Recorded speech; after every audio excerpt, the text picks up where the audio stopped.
In this lesson, I will help you make a plan for how you will sit the exam. So most subjects have 2 or 3 achievement standards or papers that are assessed in a 3-hour exam. All exam papers will be on the desk when you sit down, and so it is up to you what order you attempt the papers in, as well as what order you attempt the questions inside each paper in. Having a plan in your mind of what paper you will attempt first and how much time you will spend on each paper will help you save time in the exam. Having a time limit in mind will stop you waffling and writing everything you have ever learnt in one answer as well. Just be prepared to be flexible. Sometimes the paper you were most confident with can be completely different to the papers from every other year, or it will be worded a bit weird. And it could be that the paper you weren't confident in might have questions similar to the ones you practiced the night before, and so you have to be ready to change your plan slightly.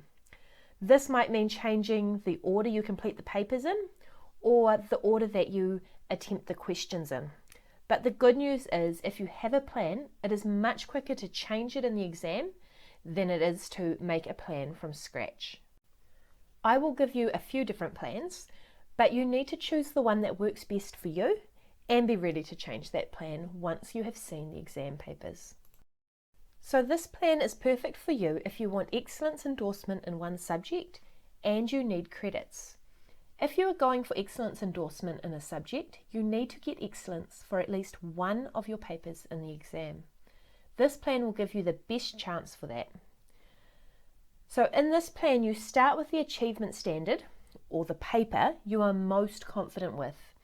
So if you understand the concepts in one paper and have prepared more for that one, then this is the paper you are most likely to get excellence in. And you should spend the most amount of time on it.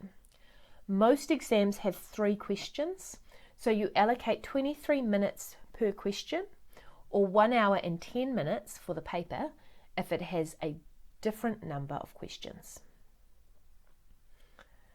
So focus on one question at a time and start with the question you find easiest.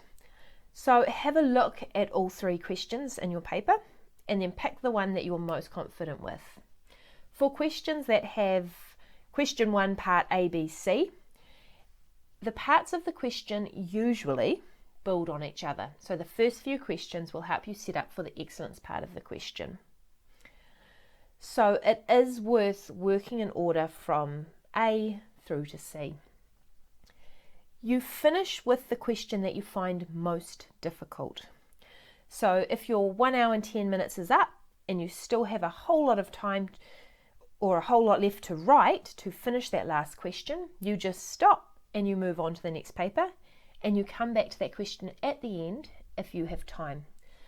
Otherwise, you won't finish all of the exam papers, and if you're relying on those credits, then that's going to impact on your chances of passing NCEA.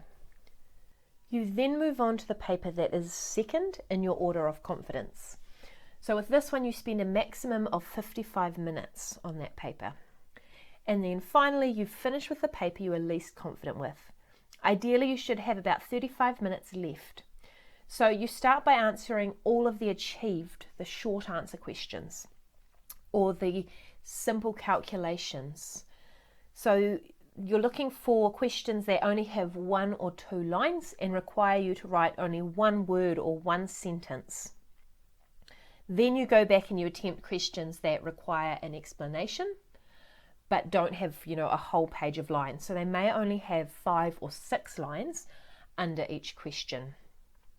And the reason for this is by answering all those achieved questions, you're going to get achieved points for each answer you get right. And same with the merits, you'll still get achieved points in your merit questions. So with this third paper, you're really just going for achieved because you only have 35 minutes left, but it will give you the credits for the paper, and it means that you've still got, hopefully, that excellence from that first paper and possibly that second paper. So once you have finished all 3 papers, with your remaining time, you can go back and complete that first paper if you didn't quite finish the third question, or if you've already finished this, you can go back and attempt the excellence answer questions for that third paper. You are unlikely to have time to write full excellence level answers, so instead just write bullet points of facts relating to the question. These will still give you those achieved points. And what we've done with these times is we've left 20 minutes at the end for you to proofread all of your answers. So I really do recommend this plan if you need to pass all 3 papers in your exam, but you need to get excellence in one paper to get that excellence endorsement. So this plan is better if you still want excellence endorsement in your subject, but you don't need the credits. So you still need that one paper where you get excellence in the exam, but you've already got enough credits to pass NCEA. To be honest, your best bet if you really want that excellence endorsement is going to be to drop one of your papers if you have 3 potential papers that you could be doing in the exam. So before you do this, you do need to work out how many credits you need to get your endorsement. So in one subject, you may only need the 3 credits from your exam for endorsement, but in another, you may actually need the 2 papers to get endorsement. You may need excellence in both papers. So make sure you work out how many papers you need to sit to gain those credits. And then you can decide if you can drop one paper from some of your subjects. So for example, if you need 4 credits from each subject to get your endorsement, it may be worth sitting only 2 papers in your exam instead of 3. This gives you more time to study for those papers, and it also gives you more time in the exam to organise your thoughts and write answers that meet the standard for excellence. Just always give yourself a buffer. So you're not going to get excellence in every exam. Some exams just throw you a curveball and they're much harder or different than you were prepared for. Enroll in more than one paper whenever possible. So then you have a backup paper that you can get excellence in if that first paper you were banking on is absolutely awful. So this plan here is designed to help you pass every paper when you need the credits. So it could be that maybe you didn't pass every internal throughout the year because you just didn't study or they weren't what you were expecting. Or if you are doing external subjects, you will be most likely relying on the credits from your exams to pass NCEA. So if you're not worried about endorsements in your subjects and you just want as many credits as possible, then you want to make sure you pass each paper. The best way to do this is to split your time evenly between every paper.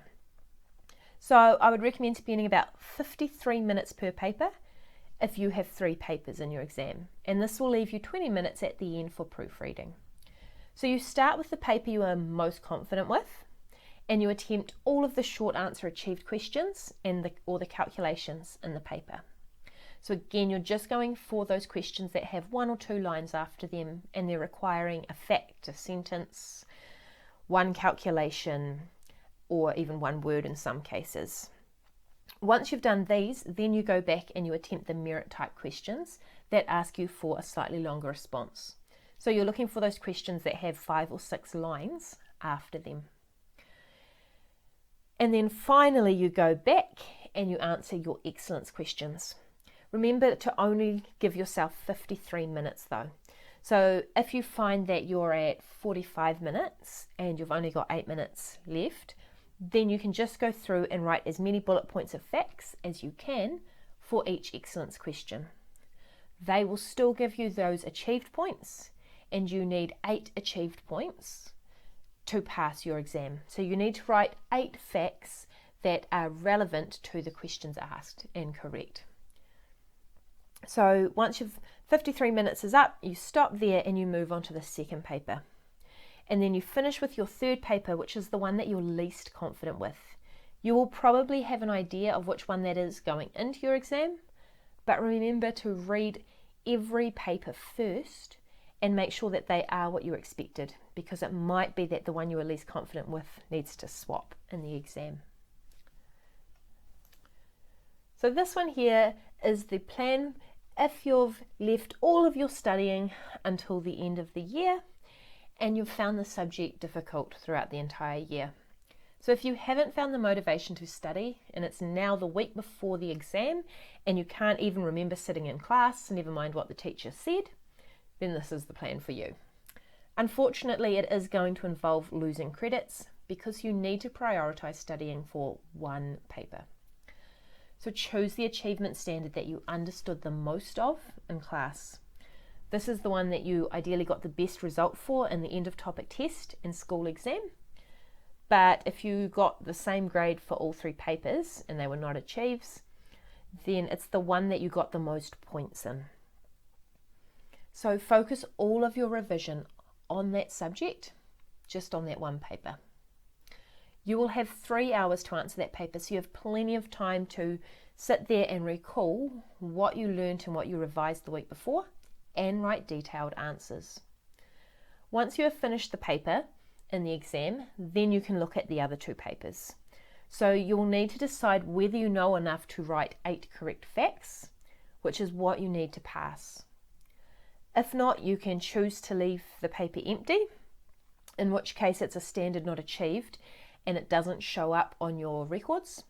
Or you can try your luck and maybe get an achieved and get those credits, or maybe not. Personally, I think if you are confident with 5 answers or facts, then give the paper a go. At the end of the day, not achieved and standard not attempted both give you 0 credits. But at least, you have a chance to get those credits if you try. The benefit of the standard not attempted, of course, is that it doesn't show up on your record, whereas a not achieved will. So if you need the credits, you are better to give the other papers a go. If not, then it's up to you whether a not achieved on your record matters to you or not. Just be aware that there is a risk with this plan. If the paper isn't what you expected, then you have no plan B because all of your study has been focused on that one paper. As you haven't studied for the other 2 achievement standards, there is a good chance you won't get any credits from the exam. But this is still going to be your best option though if you haven't understood the subject in class and you haven't passed those practice tests and you're trying to learn everything the week before the exam. You cannot learn a year's worth of work in 1 week. So prioritising one paper is your best chance for getting some credits in that exam, unless you are absolutely fantastic at cramming and memorising facts. So now that you have 4 plans for different situations, you can choose the one that suits you best and use that for your exam.